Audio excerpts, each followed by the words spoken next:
Hello again, boxing fans. I'm Michael Montero for Boxing Monthly Magazine and BoxingMonthly.com. Rounding out what has been a great year in the sport for 2017. These are Montero On Boxing's year-end boxing awards. We do this every year, right? A lot of fun. Let me know what you guys think, whether you agree, disagree. We'll have some fun debates to round out this year and bring in 2018. Let's talk about Breakthrough Fighter of the year. Now, last year, my Breakthrough Fighter was Joe Smith Jr.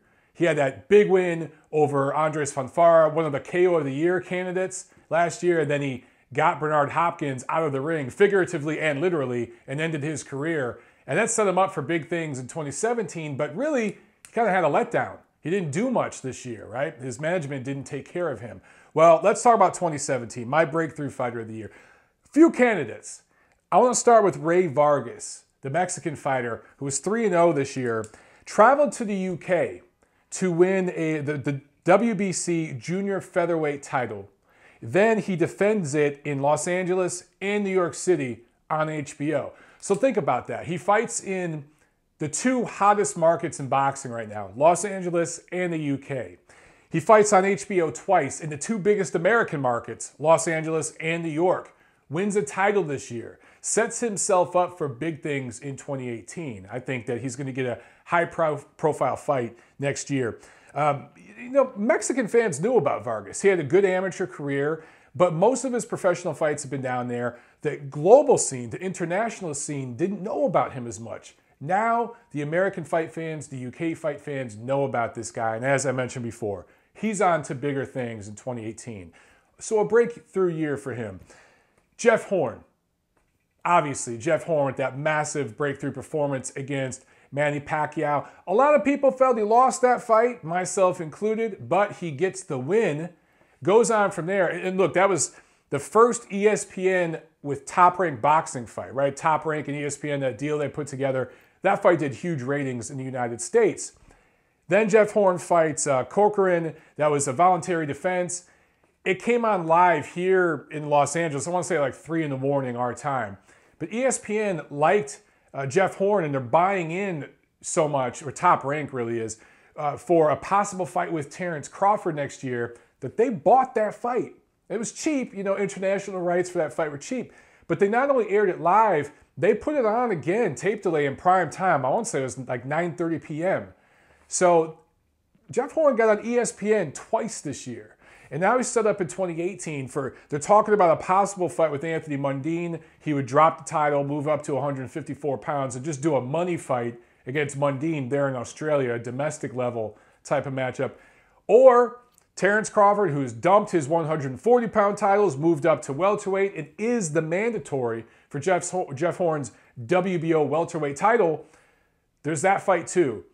I pray to the boxing gods that Jeff Horn fights Terrence Crawford, and that Crawford travels over to Brisbane and fights there in front of tens of thousands, maybe 50,000 plus screaming Australian fans. I think it'll be an interesting fight, and I also think that it'll be an interesting event, not just because of Crawford traveling and the scenario and all that stuff, but because you think back when Horn fought Pacquiao, it was live from Australia, and it was on during an odd time. But that kind of made it fun. It was a unique setting, a unique time, and it really was a throwback to the days when Muhammad Ali, he'd have big title fights in all these different countries, but he'd also have stay busy B-level fights too in different countries.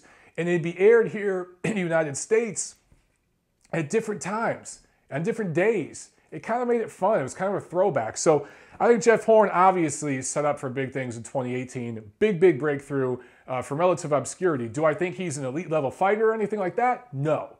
But definitely a breakthrough fighter this year in 2017. But for me, the winner, hands down, not even close, Srisaket Sor Rungvisai. Or that's his alias. You can go by his birth name, Wisaksil Wangek.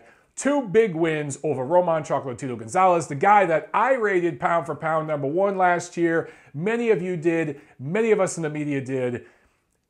Rungvisai gets that win over him in March on the Golovkin-Jacobs co-main back at Madison Square Garden in New York. And a lot of people, myself included, thought that Gonzalez won, but Rungvisai gets the decision.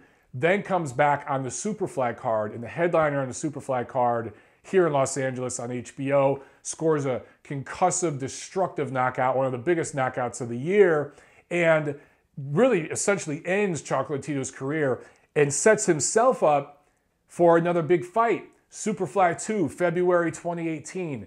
Rungvisai is going up against Juan Francisco Estrada, one of the better little fighters in the sport, a guy who's been on the bubble for the pound-for-pound list in recent years, a guy who at flyweight fought the best version of Gonzalez and gave him a very, very tough fight.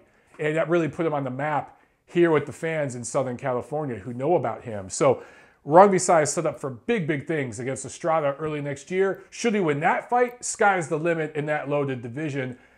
By far, Sri Saketsoa Rungvisai, breakthrough fighter of 2017. Let me know what you guys think. Comment below, like, share, subscribe.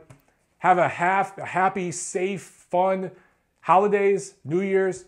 I'll see you at the fights in 2018.